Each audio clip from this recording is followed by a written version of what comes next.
Okay, we are in chapter 8. This is section 8-3. This is recording number 2.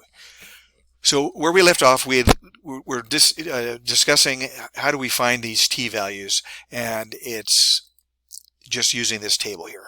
And I finished that little section, or not section, I finished that discussion.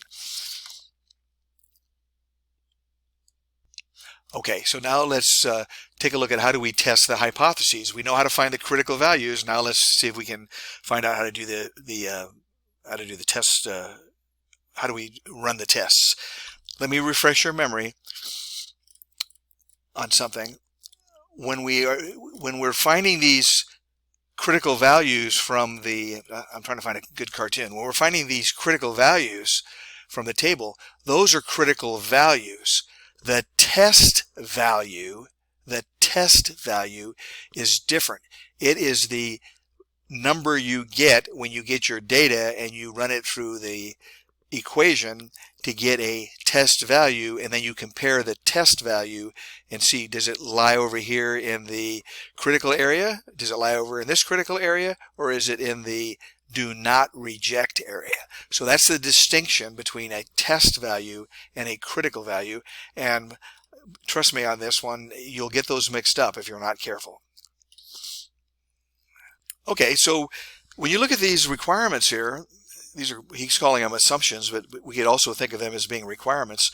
When can you use this test? So you're working for the health department and you're trying to make some decisions about something like the average temperature that people get when they're sick, or you're trying to find out, what's the average number of days that people are missing work, anything of that sort, any sort of average that you're looking at. Okay, what are the requirements in order to compare the sample that you took with the population at large?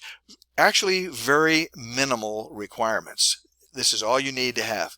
The sample is a random sample. Well, that just makes sense, right? It wouldn't make any sense whatsoever to pick a non-random sample. And then here's the other requirement. N, that's the sample size, has to be greater than or equal to, it has to be at least as large as 30. Well, that's not much of a requirement either. And in addition, if the population is normally distributed, the population that you're drawing from, if that's normally distributed, you don't even have to have a sample size as big as 30. So that's a very, very de minimis, as we would say in the law. It's a very, very minor requirement. Okay, not a heavy requirement whatsoever. Okay, so I'll let you read this again. Just exactly like before. What are the steps? Okay, and he's mentioning this again. Now he does say here that the population should be at least approximately normally distributed. Okay, so let's take a look here at the t-test. This is the so-called traditional approach, talking about hospital infections. So for you nurses out there, this would be a great example for you to keep in your mind. A medical investigation says the average number of infections at the hospital is 16.3. Okay, so that's the population. Hold on one second. Okay, let me start over. I had a little technical difficulty there. Okay, so what's the population in this situation? This one's a little tiny bit unusual for us. The population is the infinite supply, so to speak, of the weeks. Okay, so what they're saying is that on average, the number of infections per week is 16.3. So I don't know what the size of the population is. Maybe this is information from the last 5 years, the last 10 years. Maybe it's the last 100 years. Who knows? Okay, but the population is all of these weeks. Let's say there's 500 weeks. That would be, roughly speaking, 10 years, right? So there's like 500 weeks. Let's just pretend, okay? The mu of the number of infections in that population is 16.3. So you have, I'm just totally making this up, right? Just to illustrate. So you have 500 weeks of data how many infections in week 1, how many infections in week 2, how many infections in week 3, and so forth. All those numbers of infections, the number of infections would be considered your random variable. You add them all up and divide by the number of guys you have, the number of weeks that you have. So you add them all up and divide by, in my scenario, you divide by 500. And that gives you the average number of infections of 16.3. Okay? So that's your mu for the null hypothesis. The null hypothesis, remember, always deals with the status quo, what you think is true. Okay? So mu being 16.3, that's your claim. Okay? That's what you think is the number of infections. Okay, so you're there, you're thinking, okay, I've got this, it's 16.3. That is the average, that's the mu of the weekly infections. Okay? Well, a researcher comes along. A researcher comes along and he takes a random sample of 10 weeks and he calculates what the X bar is, and he comes up with 17.7. Okay? So he comes up with a mean number of infections in those 10 weeks of 17.7. So N is 10. The random variable is weekly infections. There is no sigma. We don't have a sigma, but we have a sample standard deviation of S, and that is equal to 1.8. So S is equal to 1.8. So here we have our claim. Our claim is that, you claim, you're the hospital administrator, you think that my weekly number of infections is 16.3. Researcher comes along and he comes up with an X bar that is not 16.3, and in fact it's 17.7. So the X bar is higher, 17.7 compared to 16.3. Well, can you kind of think of an example from our current environment of where this might be an important issue? How about the COVID situation, right? In other words, and obviously the numbers would be totally different, but there would be a claim, or historical data might be that you get, whatever, 16.3, maybe it's 16.300 or whatever, the units are irrelevant.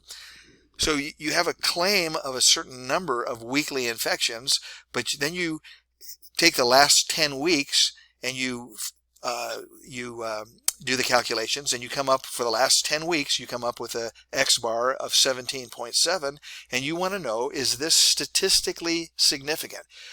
It's 17.7 statistically significantly different from 16.3, given the fact that there is a standard deviation of 1.8. I mean, we don't expect it to be exactly the same. We expect it to vary somewhat.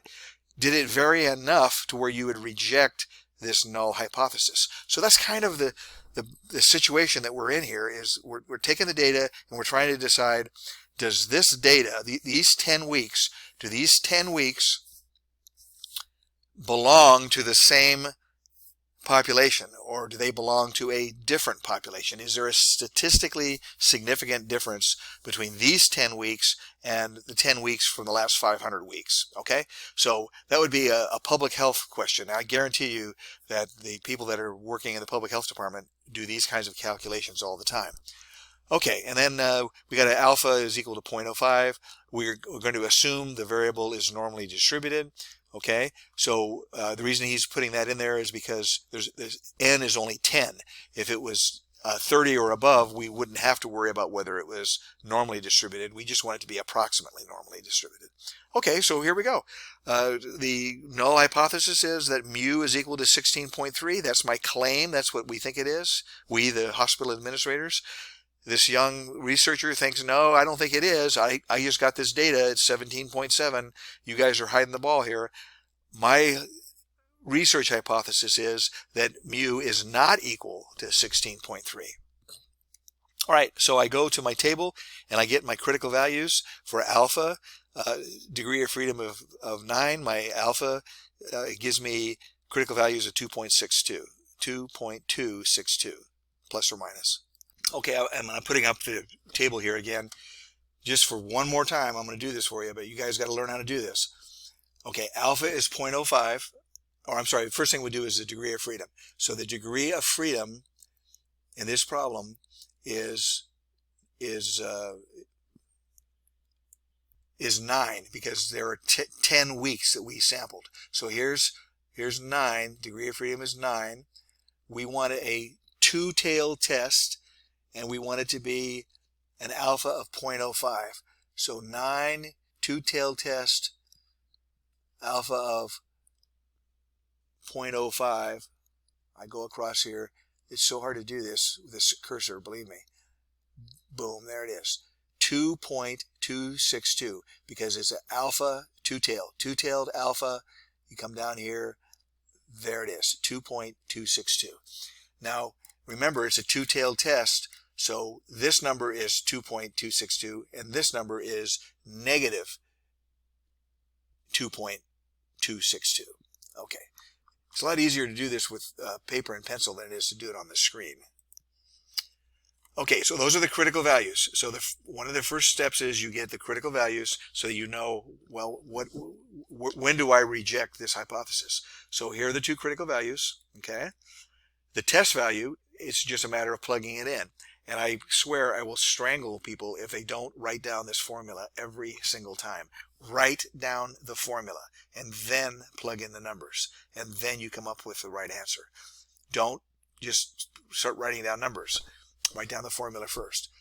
So if 2.262 here, negative 2.262 there, those are your two rejection areas. That's where you reject.